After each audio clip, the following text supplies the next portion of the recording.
Hello, this is Greg with the Spokane Walleye Club. Today's presentation is the Eastern Washington Walleye Calendar.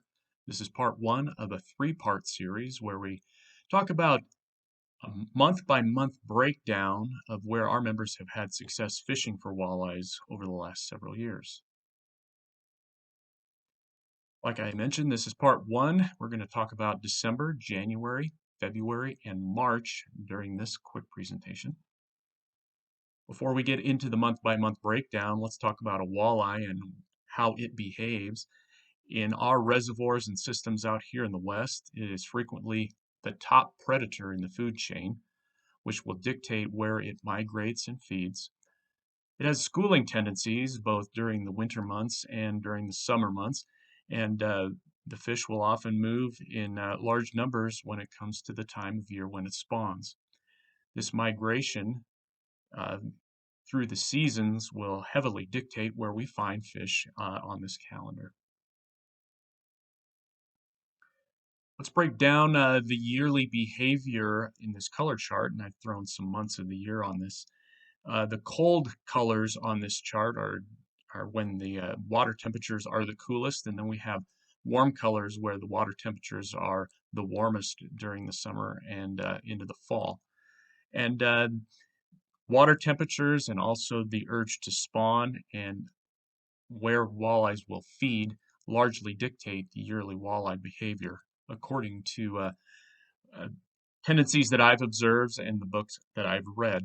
You can also break this calendar down into the tendencies for walleyes to either school or scatter. Walleyes will often school in the cold water months and also when they are staging and moving to spawn. Walleyes will frequently scatter out post-spawn and all the way through the summer and fall months as they spread out through the reservoir system to feed on what they can find, and to scatter and cover more water is an opportunity for walleyes to succeed in their feeding behaviors. The first couple of months that we're going to talk about are December and January. Walleyes exhibit a winter behavior during this time frame. They are negative to neutral in behavior, with brief periods where they can feed aggressively. In general, in the winter, their metabolism is low due to the cold water, and they're a cold-blooded animal. So, in an effort to conserve their energy, they frequently stage and hang out in light current areas in reservoir systems that have current. We're going to look at Lake Roosevelt in the Kettle Falls area for an area where our members have succeeded in the month of December and January. Blade baits and jigging techniques are often successful, and we're going to talk about structures with humps near deep water. This is Singer Bay. This is an area that's near Kettle Falls in the system. We have both a navionics map here with the color and the contours of the lake bottom. And we also have a satellite image from Google Earth. And the reason that I believe that many walleyes will stage in this area during the winter months is that it is the largest or widest part of the reservoir system this far north on Lake Roosevelt. So fish that have been in Canada or in these narrow channels of Lake Roosevelt in the northern part of the system will congregate in this area because there is light current here. There's also a lot of opportunities for feeding flats in this wide open area. It's also at the confluence of two rivers where the main stem Columbia uh, unites with the smaller Kettle River, which is in the northwest part of this map here. And that diversity of having two different rivers come together provides different feeding opportunities if one particular system isn't providing a lot of forage. The walleyes have another opportunity in either the Kettle or the main Columbia. So areas that we look to fish in this particular time of year is we look at the broad flats and the humps that Singer Bay provides, and also across the channel from Singer Bay to the north.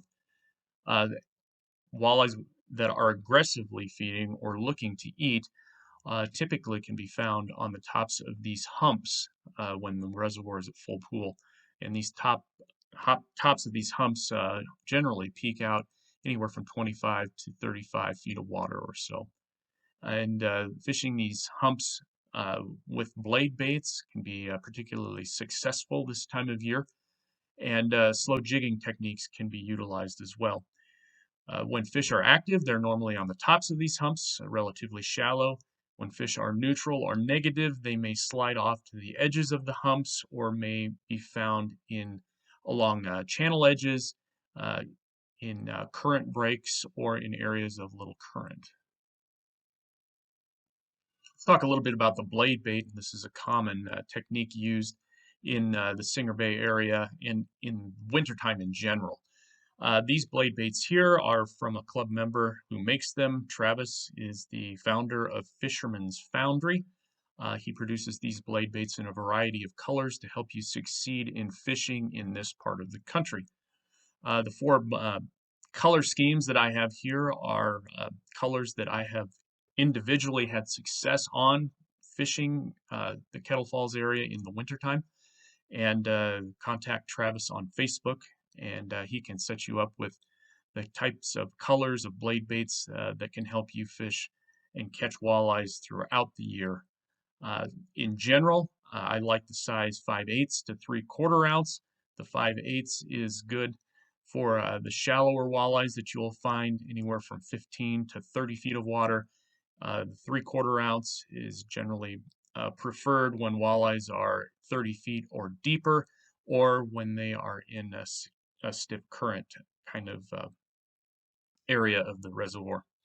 And a few members I've heard have even gotten their hands on some 1/2 ounce blade baits in the winter months, and that slower flutter can be a benefit to getting fish to bite when they are neutral or negative in behavior. If you want to learn more about fishing blade baits, I'll put a comment with a link to a couple of the videos that we have prepared that walk you through the process of fishing blade baits, the kind of setup you want to have, and all of that stuff. But this video would get very long if I went into all of those details. To really understand what's going on in the walleye calendar, I'm going to bring up this graph several times throughout the presentation. And this is for Lake Roosevelt, the river or the reservoir level throughout the year. The red dotted line here is the average over the last several years of how the reservoir behaves. Uh, and the previous year, 2021, is the green dash line, which was not a very good representation of what typically happens on Lake Roosevelt, with it being a drought year. We didn't see the significant drawdown in March, April, and May that typically occurs. But this is February 1st of 2022, and the dark blue line is how the reservoir is behaving this season. So I have a box here of what is typically going on in December and January on Lake Roosevelt. This is usually a period on the calendar where the reservoir level is fairly stable, not quite summer pool, but usually between 1280 and 1285 in elevation. And that stability is often good for finding fish, especially on the tops of humps, and this is a beneficial pattern for the Kettle Falls area. You can note that oftentimes by the end of January and into February, the lake level begins to drop with the drawdown in preparation for the spring runoff. And as that lake level begins to fall, it can have an influence on how the walleyes bite. And the Kettle Falls bite can be somewhat temperamental. And it may benefit you to take a quick look at water levels at Grand Coulee Dam before you make your trip. And during the month of February, we saw on that graph that water levels in Roosevelt are typically falling.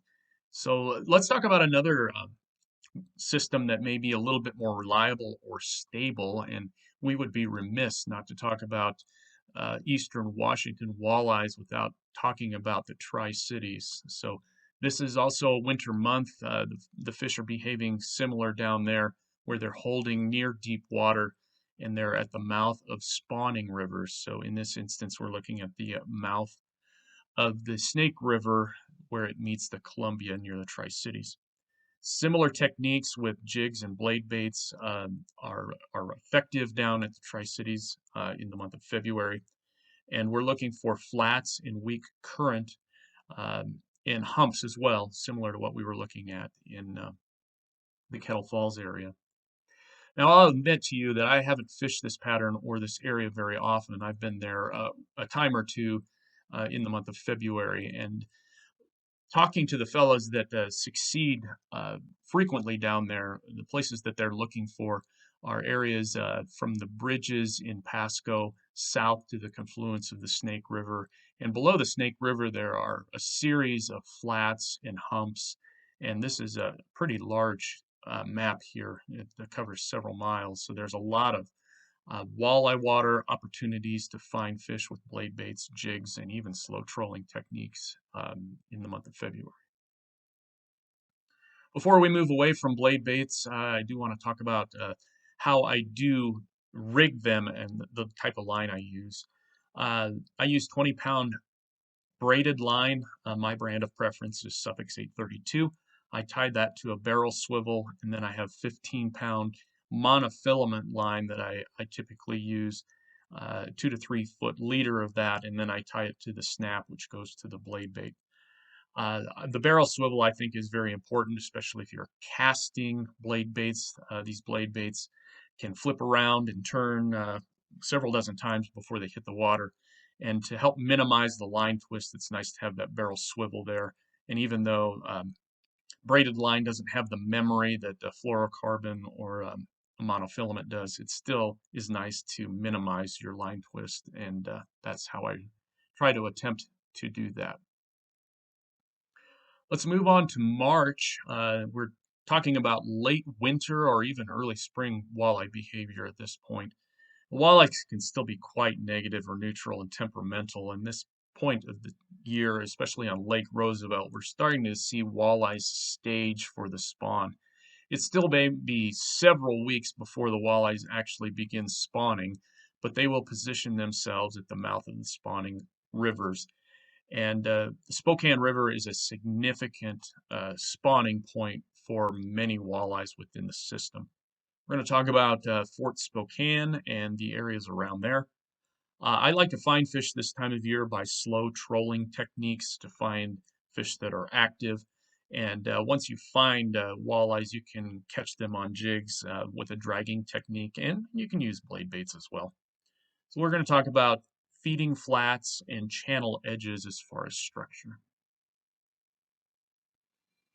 So we're looking at Lake Roosevelt. This is the Two Rivers area here. I'm going to try to use a highlighter. So the boat launch at Fort Spokane is right here. Casino Flats is the point here. There's an area where you can find water in levels of 25 to 40 feet that can often be productive. Outhouse Flats is a long flat that probably 2 miles long, which is north of the confluence. That can be an area where you can find walleyes frequently in the month of March. Across from Seven Bays launch is right or down around in here. Across the channel from Seven Bays, there's another 1.5 miles of good flats that can hold walleyes this time of year.